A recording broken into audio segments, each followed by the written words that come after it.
What's up, ladies and gentlemen? Welcome to the Beat of Business with me, Ravi Wadan. In this video, I'm going to discuss why I think you should be invested in the semiconductor industry. If you saw my video from yesterday, you are surely familiar with the global chip shortage.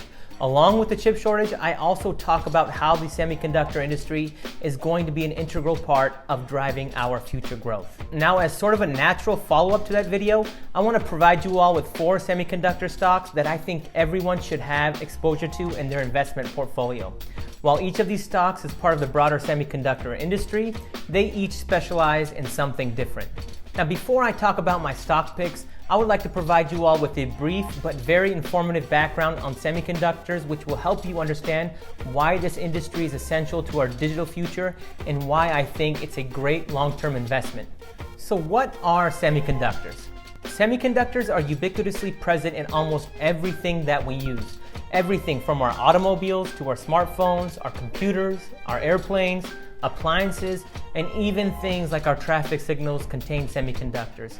Some familiar, well-known semiconductor companies that you might be familiar with are Intel, AMD, Qualcomm, and Texas Instruments.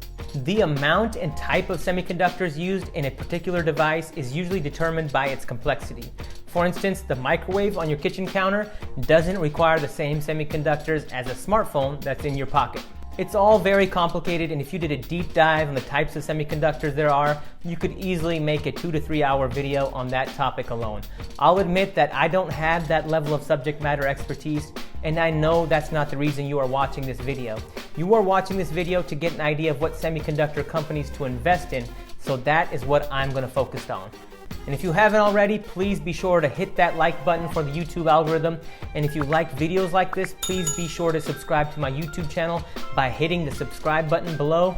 If you've missed any of my past videos, you can check out my YouTube channel, or you can go directly to my website, thebeatofbusiness.com. All right, let's move on to why I'm investing in the semiconductor industry. I'm extremely bullish on the semiconductor industry because I think it is extremely well positioned for our future. When I envision the future 3 to 5 or even 10 years from now, I see a world that is much more digitized and automated than the world that we live in today. Now, many people may think that the world is too automated and too digitized in its current state.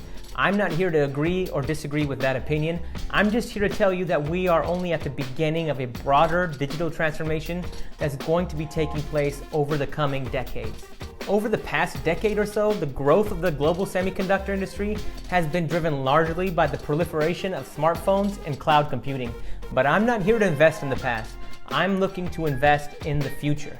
And when you look at the future, we are just at the beginning of the life cycle of many industries, including gaming, autonomous vehicles, electric vehicles, virtual worlds, 5G, deep learning, 3D printing, digital wallets, cryptocurrencies, delivery drones, robo-taxis, and automation. As an investor, these emerging industries cannot be overlooked, and these are the reasons I want to invest in the semiconductor space. These industries are going to be the economic drivers of our future, and each relies heavily on the chips and processing power that the semiconductor industry provides. Now let's move on to my stock picks. The semiconductor industry is the aggregate of companies that are engaged in the design and fabrication of semiconductors. Many companies like AMD design their own chips but outsource fabrication to a third party. Other companies like Taiwan Semi fabricate chips but don't design them. And some companies like Intel both design and fabricate their own chips and are often referred to as an integrated device manufacturer. The reason that I've mentioned this is because it is a key characteristic of the industry and can't be overlooked.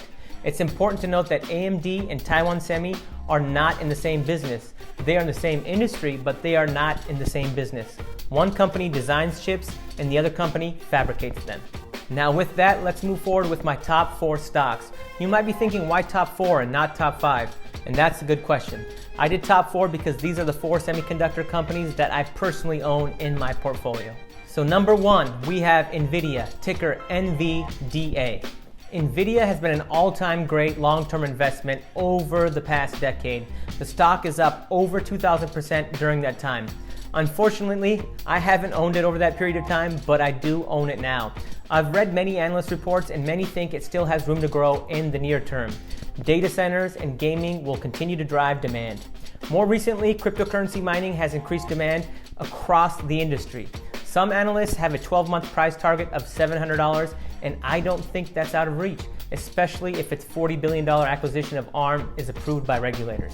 Number 2, we have AMD, ticker AMD. Now, AMD is definitely my favorite company of the bunch. I think their transformation has been incredible to watch, and I'm happy to have been a shareholder through most of it.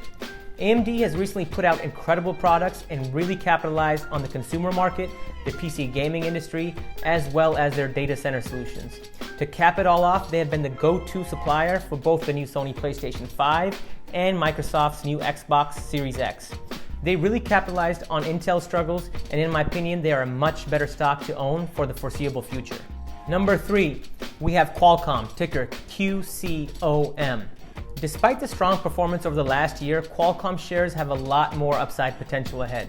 Specifically, the continuing wave of 5G connectivity combined with Qualcomm's significant competitive advantages makes the shares attractive. Qualcomm's advanced wireless broadband technology makes the company one of the biggest potential winners of the global 5G upgrade cycle. And we are just at the beginning of what that really has to offer in terms of autonomous driving, smart homes, smart cities, gaming, manufacturing, etc. So yeah, third pick, Qualcomm. Number 4, last but not least, we have Taiwan Semi, ticker TSM. Taiwan Semi is a market-leading foundry, aka fab, that's spending tens of billions of dollars to maintain that position. The company has a market cap near $500 billion, but that's minimal in relation to the next wave of technology that we already discussed. Their list of clients include AMD, Apple, Broadcom, NVDA, and MediaTek. Pretty much all of the fabless semiconductor companies use Taiwan Semi as their fabricator.